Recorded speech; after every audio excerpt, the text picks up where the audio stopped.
Welcome back to the Montgomery Companies Podcast. I'm your host, Jordan Montgomery, and it's good to be with you. We're glad that you're here. You're going to grow. You're going to get better today. We're all going to do that because we have none other than David Horsager with us today. David hopes to make a dent in the global trust crisis by developing trusted leaders in organizations.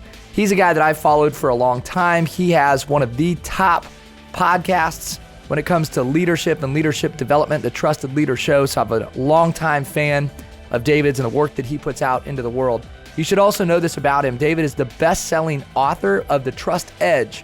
David is the CEO of the Trust Edge Leadership Institute and director of one of the nation's foremost trust studies, the Trust Outlook. We're going to talk about that today. With decades of research and by working with organizations including FedEx, Toyota, global governments, check this out, the New York Yankees, and the Department of Homeland Security, David has captured the full picture of leadership both personally and professionally. If you're looking to grow as a leader, today's conversation is for you. This is a podcast that helps people go farther, faster in their leadership journey. Personally, David is married. He's a father to 4 children. He's the youngest of 6 children, actually grew up in one of the poorest counties in Minnesota, comes from kind of a rural background, just like me. We share that in common. He's a man of faith, loves his family dearly, and he's a man with many friends driving a huge impact. David, we're so glad that you're with us. Thank you for joining the Montgomery Companies Podcast. Jordan, thanks so much for having me. Excited about this time together.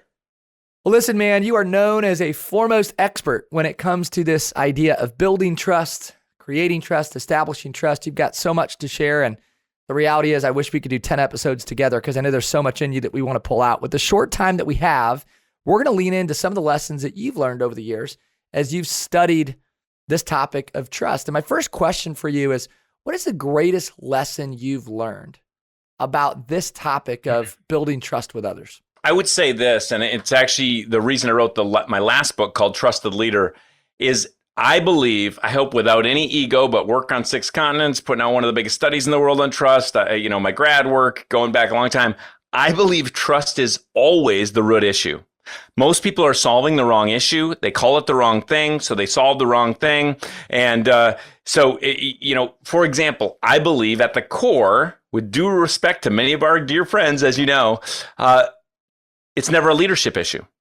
The only reason you follow a leader or not has something to do with trust. Unless it's a dictator with a gun, that's not leadership, right? So it's always how much I trust a leader. That's the influence is born of trust. If it's never a sales issue at the core, the only reason I buy has something to do with trust and the content, the person or the service or something. Even if I don't trust the person and I'm in a desert going to die and they have some water, I might trust the product enough to take a risk, right? There's something to do with trust. It's not a learning issue in the classroom. The only way to increase learning in our kids' classroom is increase trust in either the teacher, the content, or the psychological safety or trust of the room. It's never a diversity, equity, inclusion issue at the core. It's at the core, one of the biggest Harvard studies shows diversity on its own tends to pit people against each other in some way unless you increase trust. We don't amplify a marketing message in any other way other than increasing trust in the message. We don't increase innovation on a team unless we increase trust, because then people will share ideas, get creative, and innovate. If they don't trust each other, they're too scared to, and they won't. So at the core, I think the first big finding for me was it's a trust issue. And when I can solve for that, then I can actually solve the real issue. And so we found, this finding, I think, that was interesting back, many years when no one was really researching trust in this way and how it affects the bottom line. I think back then, now you have a lot of people talking about trust, researching trust. Most people are talking about it, there's with and mostly without research. But, they're starting to see this core issue, how trust is not a soft skill, how it affects the bottom line more than anything else. And so when we solve for that, we're solving the real issue. And anyway, after we had this why, then we found this, well, how do you actually build it? And that gets interesting too. So what do you believe is the greatest challenge facing leaders today? You're working with leaders in sports and business and government. What do you believe is the greatest challenge facing leaders today building trust? Well, it's, there's macro issues like change is going super fast. Yesterday, I was in healthcare, and they would say their biggest issue is attrition, retention of people. I mean, they're going to call it different things in their space, and we solved that issue with trust. Like, we've had people say they tripled sales using our method. We had the first big organization we knew we had something with was they said they saved $2 to $4 million in attrition costs in 9 months using this trust work. But there's we could say it's attrition, we could say it's sales, we could say it's engagement, we could say net promoter score even. You don't get referrals with referrals. We found from the research, you only increase referrals when you increase trust. So if they increase trust, then they can get more referrals. But maybe on a macro level, since you're asking kind of big thinking here, I'll say in the world, we've had this journey of trust, and institutional trust has tanked. So, a long time ago, it was localized. I trust you, here because I know you. I don't trust over there because they're over the hill, right? There's two big reasons we don't trust. I don't know them, or I do know you, and I don't trust you because I know you, right? But basically, it's local. Then it became institutionalized by frameworks and foundational, like slower moving things, like government, education, media. It was formalized. So before Watergate, about 80% of Americans almost trusted our government to do basically what was right. Now that's, I believe, less than 7%. Now, what's happened? The institution is not trusted. In fact, we're incentivizing a lack of trust in our government these days. You can see it happen with things like what happened when people reach across party lines to try to get something done and work together. They might get stripped of committee assignments. It's tragic.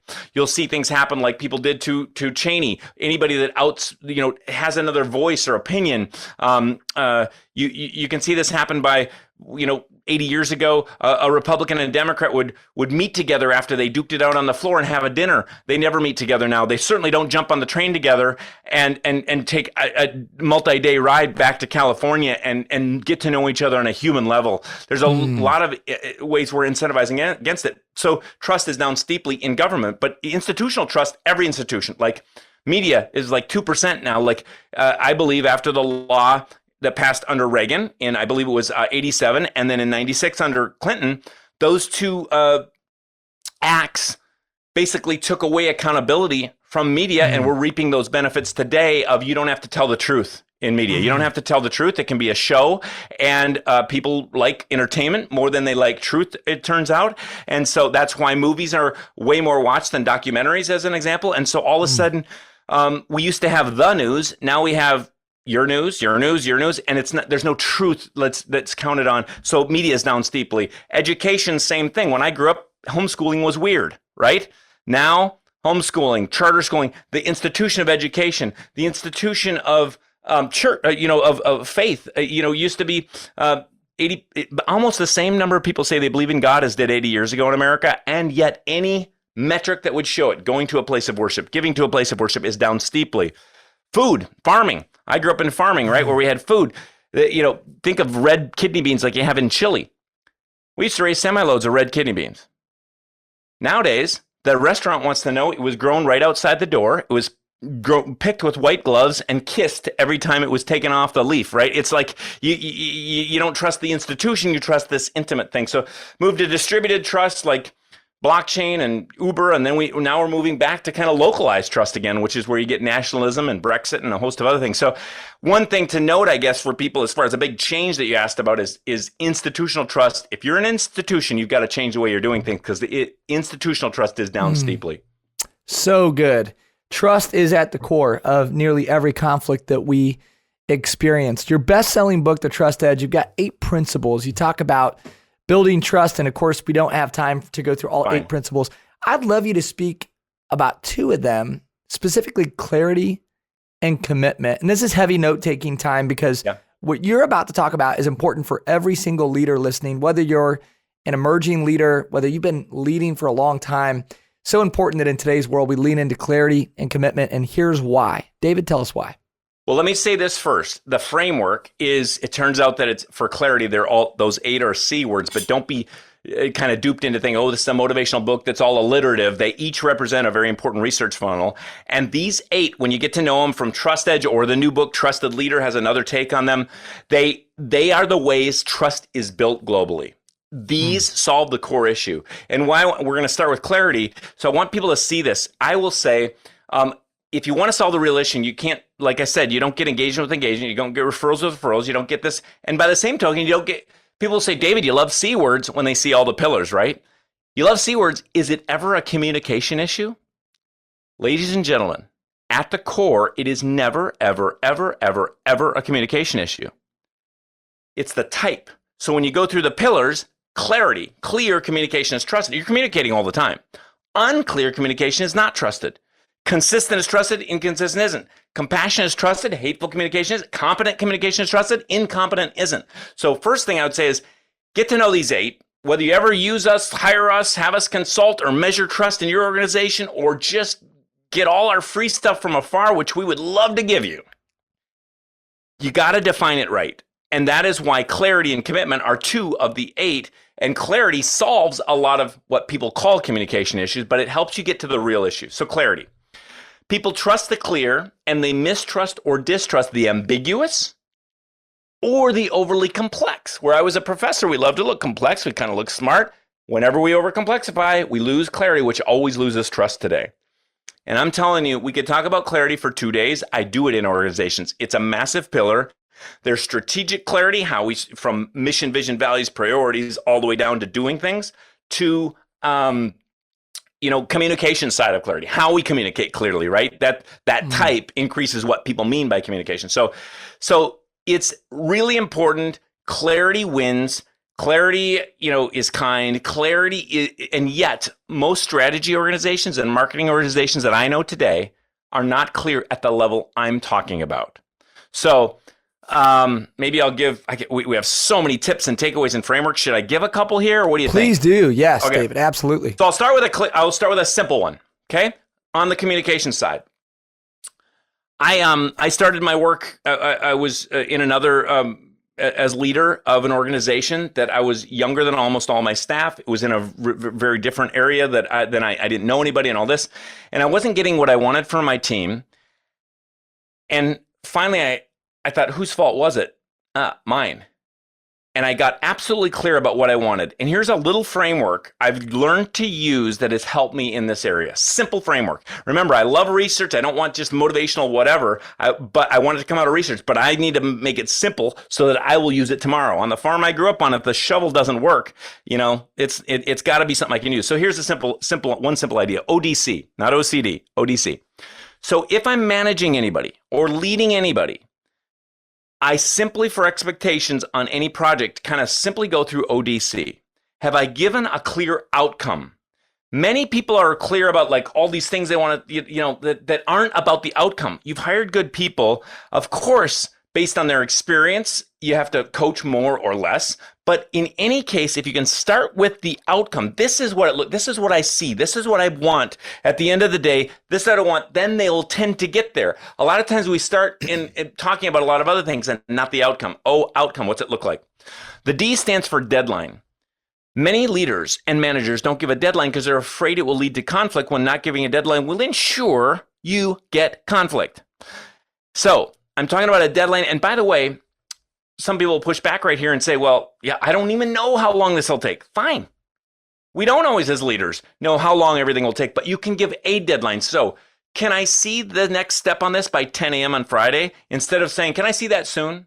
Can I see that whenever? Like, can I see where we're at on 10 a.m. on Friday? Can I see this phase done by the next meeting? Can I see whatever? If I can give a deadline, it gives everybody peace, right? And the C on ODC stands for clarifiers. Have I given room to clarify? Are you clear about this? Am I clear? Are we clear? And you give a little space to make sure, let them spit it back. By the way, this can work at home, anywhere, right? All these things that we teach, it's life. Like I was thinking about my daughters.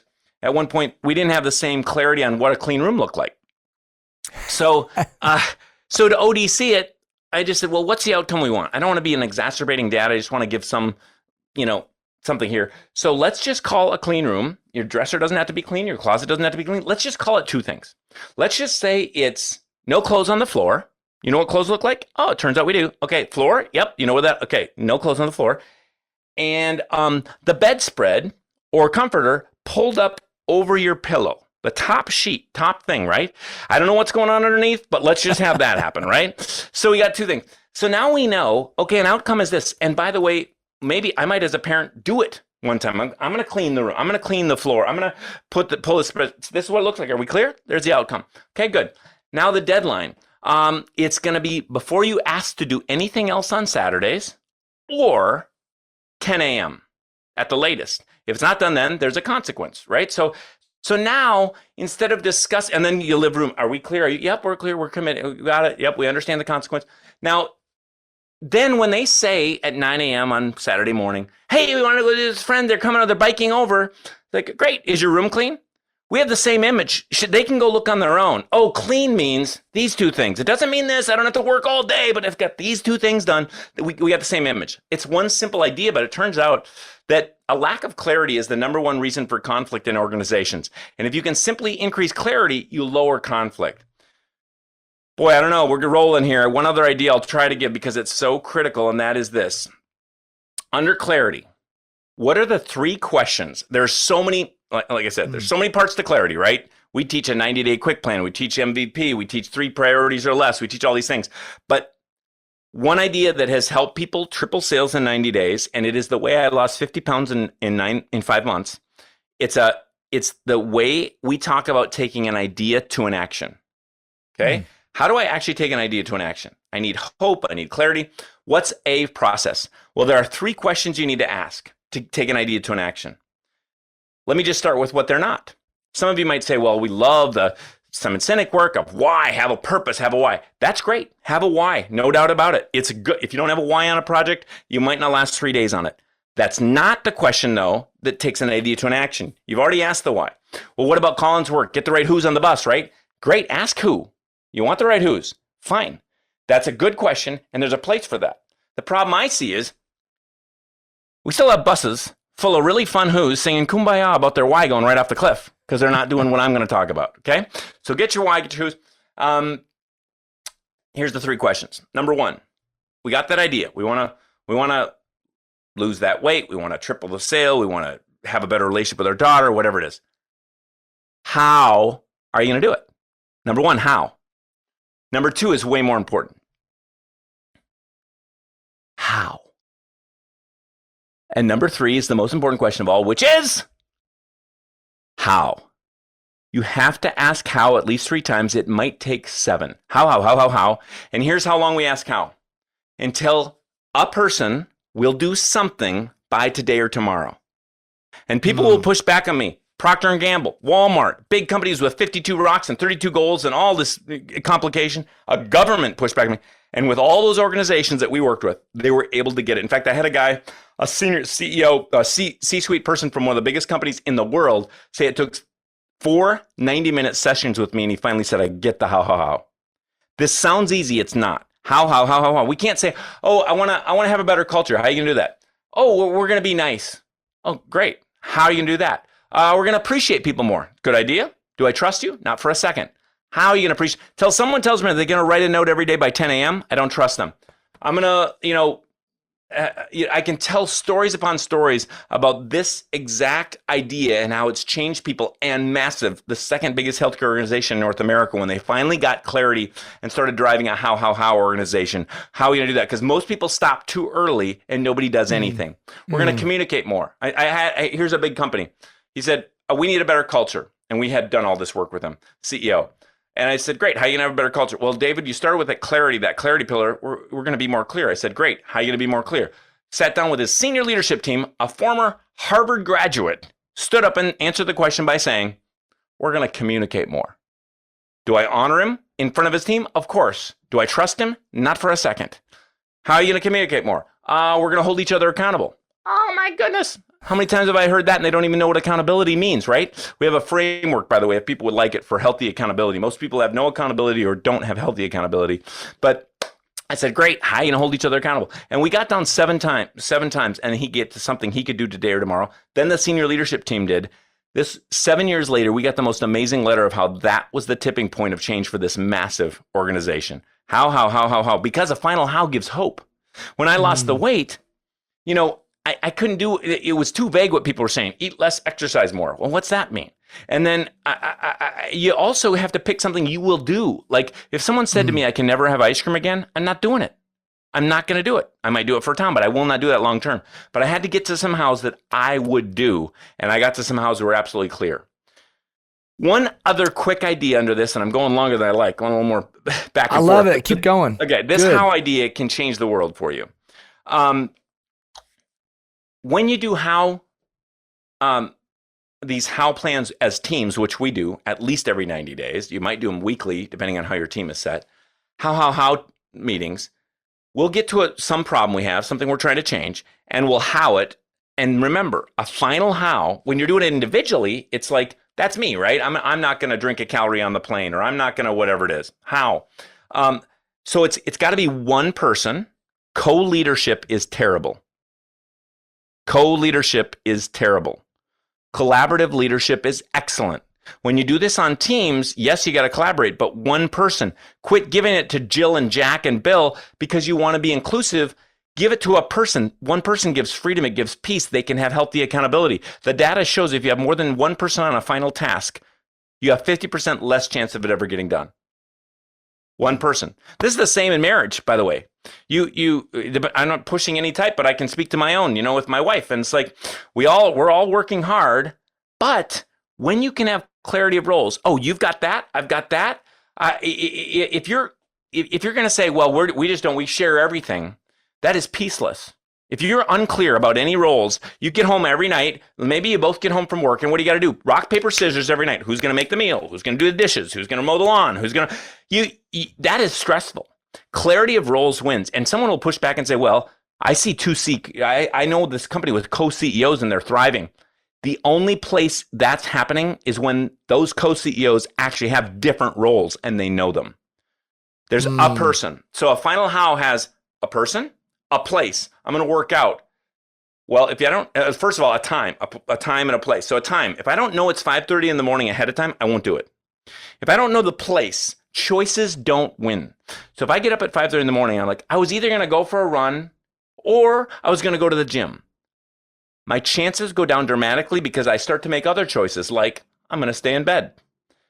So how until somebody will do something by today or tomorrow. 2 ideas under clarity. ODC, how. If you like those, we got a load more, but there you go. ODC, how. And you're right, you do have a load more. Part of what makes you so effective as a leader, speaker, teacher. By the way, you're speaking on stages all over the world, David, in some really big and large venues. And part of the reason that you're effective in those venues is you bring practical tools that people can use. We believe the most motivating idea is not from someone who climbed Mount Everest. Not that couldn't be, but the most motivating idea is one I can use tomorrow morning. And I think we hear it all the time. Like people say, what was the difference between this year and last year's keynote or whatever? They'll say, well, they said they had takeaways and it was a quote from Lincoln. You said you had takeaways and we were able to use it to solve this, right? So that I hope I bring the authenticity, fun, engagement, and takeaways. And I just think that way because I know I needed it. It's like some of my we all do. Middle book of the 3 was just simple, like actionable 3-page takeaways that changed my life, right? So anyway. Yeah, we all do. Well, check David out on a stage, on YouTube. You're such a clear communicator, which makes you effective. I want you to talk about commitment. With the time that we have left, you said part of the reason people don't trust themselves is they fail to keep their own commitments. Talk about how commitment lends itself to trust. This is such a powerful one.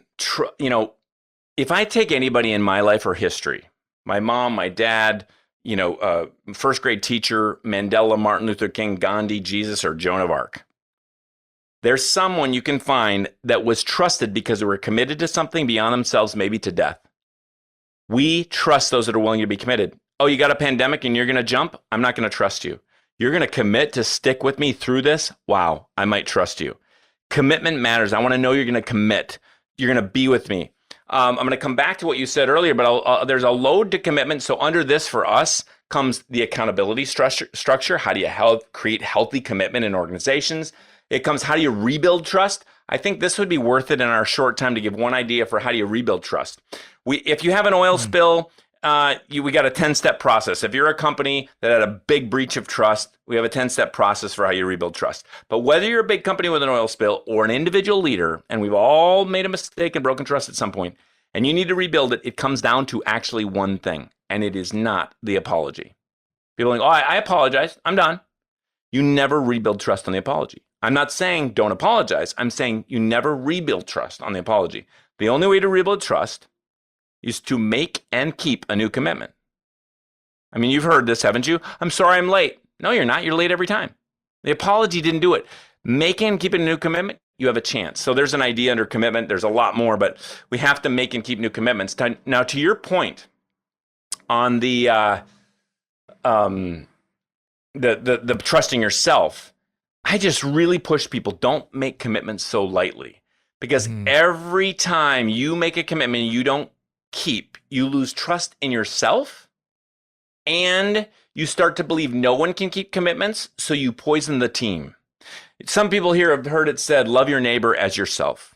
What's it like, someone who doesn't love themselves at all, the way God made them, that God made them? I mean, what is that like? Someone who doesn't love themselves at all, they're not very fun to be around. It's the same with trust. If you don't trust yourself at all, you have a hard time believing it can be built in others, believing others could be trustworthy, and you certainly have a hard time, trusting yourself. The only way to trust yourself is to make and keep commitments. And so make commitments and keep them, and you can build that muscle. I remember one of the things with the weight loss for me was committing to giving someone $2,500 if it didn't make my high school weight by May 1st. And I just knew the big problem was, if I don't make that weight, I'm going to lose trust with myself. Yes, I could owe the $2,500, but I'm going to lose trust with myself. So anyway, make and keep commitments. There's a lot more to commitment, obviously. But. Yeah, so good. Well, there's a lot more to all of this. And if you haven't read The Trusted Leader, you need to dig in, check it out. David, your work is so profoundly impactful. And again, we appreciate the way you keep the emphasis on practical application. I have two more just quick questions for you. The first is, what are you excited about? What are you working on today that you want our audience to be aware of? What's got David Horsager jacked up right now? There's so much. We put out one of the biggest studies every year. We do this work in big organizations and measure trust. I believe if you're not measuring trust, you're not measuring the right thing, because you're not closing the right gap. But one of the things we're excited about is all of our certified partners around the world. I think we have them on 6 continents now. And that piece of these people that we're locking arms with, they could be independent business coaches that want to be certified in part of our community. They could be learning and development professionals inside of companies. That tribe of folks that are helping take this work forward, and we're helping them take it forward and get results in their sphere of influence, that's really fun. So it's probably right now, this whole piece of our Trust Edge certified partner community is really a focus. We have an incredible tech platform to back them up. We have measurement tools they get to use. We have, these monthly calls and ways we serve them. But that's been fun because, yes, I love focusing on big problems in all these companies I'm serving. And the best use of me still is either keynoting or going in for one executive full day to solve a big challenge. But I'm excited because it's so fun to see kind of this kind of reproduction of folks that are actually even able to be better because they're able to contextualize it for their environment, right? And so we're learning a lot together, and it's a fun journey. So fun, man. Well, I just wish you had more energy, and a few more things going on. Usually, how on podcasts, at least when I listen to them, I speed it up to 1.5, 2 times, right? Usually when I'm on, people don't have to do that. That's so good. Well, hey, easy to listen to. Part of why you're an effective keynote speaker, man. Easy to listen to. Final question, man. If people want to learn more about you, by the way, we're going to link all of your information to the show notes. So just know if you don't catch us, they'll be in the show notes. Where do people find you today, David? TrustEdge.com. You can jump around from there. You can go to David Horsager, see my speaking. You can go to measuremytrust.com and these other places where you learn more. But TrustEdge.com. www.trustedge.com. That's the place to jump from.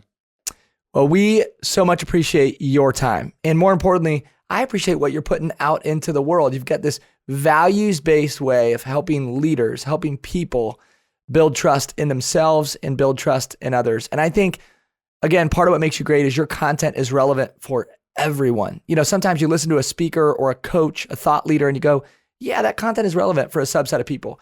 Your content is relevant for literally everybody who's got a pulse, who's walking this planet. And I just want to encourage you in your journey. Man, God has a supersized plan for how he's going to use you for the rest of your time here on earth. And I know that you're a person of faith. You love your family and you're doing work that matters, brother. So I'm in your corner always. I just want to say thanks again for spending some time on the Montgomery Companies Podcast. Thank you, Jordan. Appreciate you. This has been another episode of the Montgomery Companies Podcast. I'm your host, Jordan Montgomery. I want to say thanks also to John Choate and James Roth of Storyline Multimedia for all of the work that they do behind the scenes to make this episode go. If you enjoy listening to this show, if you're somebody who tunes in once in a while to our podcast, we'd love it if you'd officially subscribe so that we could move our mission of impact forward. This podcast is designed to help the leader go farther, faster. We hope we've done that today. Be well, be great. Have a wonderful day.